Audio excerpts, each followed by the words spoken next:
Asia के सबसे अमीर शख्स मुकेश अंबानी की रिलायंस इंडस्ट्रीज अब एक और नए सेक्टर में एंट्री की तैयारी कर रही है। इसकी subsidiary Reliance consumer products Bharat के तेजी से बढ़ते पेट फूड मार्केट में एंट्री करने के लिए तैयार है।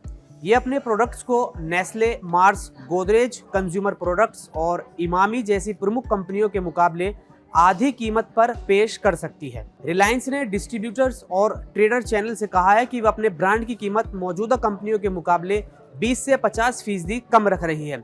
यही रणनीति कंपनी ने अपने कोल्ड ड्रिंक ब्रांड कैंपा के लिए भी तैयार की थी। कीमतें कम रखने से मार्केट में पकड़ बनाने में मदद मिलती है। ऐसा ही रिलायंस अपनी टेलीकॉम सर्विस जियो के मामले में भी कर चुकी है। रिलायंस रिटेल की कंज्यूमर प्रोडक्ट यूनिट अपनी कैंपा कोला वाली रणनीति का उपयोग पेट केयर सेक्टर में मौजूदा कंपनियों को चुनौती देने के लिए कर रही है।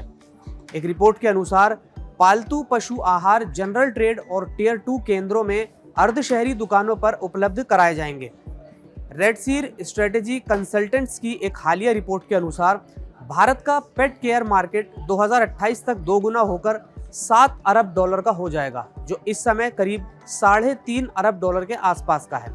रिपोर्ट में बताया गया है कि भारतीय घरों में पालतू जानवरों की संख्या पहले से ही 2019 में 2 करोड़ 60 लाख से बढ़कर 2024 में 3 करोड़ 20 लाख हो गई है। रिलायंस कंज्यूमर सभी कैटेगरीज यानी कि soft drinks, juice, energy drink, पानी और स्टेपल में अपने ब्रांड मौजूदा कॉम्पिटिटर्स की तुलना में 20 से 40% तक के कम रेट पर बेच रही है, जिसके कारण कई कंपनियां या तो कंज्यूमर प्रमोशन में तेजी लाती हैं, ट्रेड मार्जिन की पेशकश करती हैं या फिर छोटे कम कीमत वाले नए पैक लॉन्च करती हैं। हालांकि रिलायंस रिटेल का कोई भी ब्रांड अभी तक राष्ट्रीय स्तर पर नहीं पहुंच पाया है, मगर अब कंपनी का प्लान मार्च 2027 तक अपने कंज्यूमर पोर्टफोलियो को राष्ट्रीय स्तर पर उपलब्ध कराना है।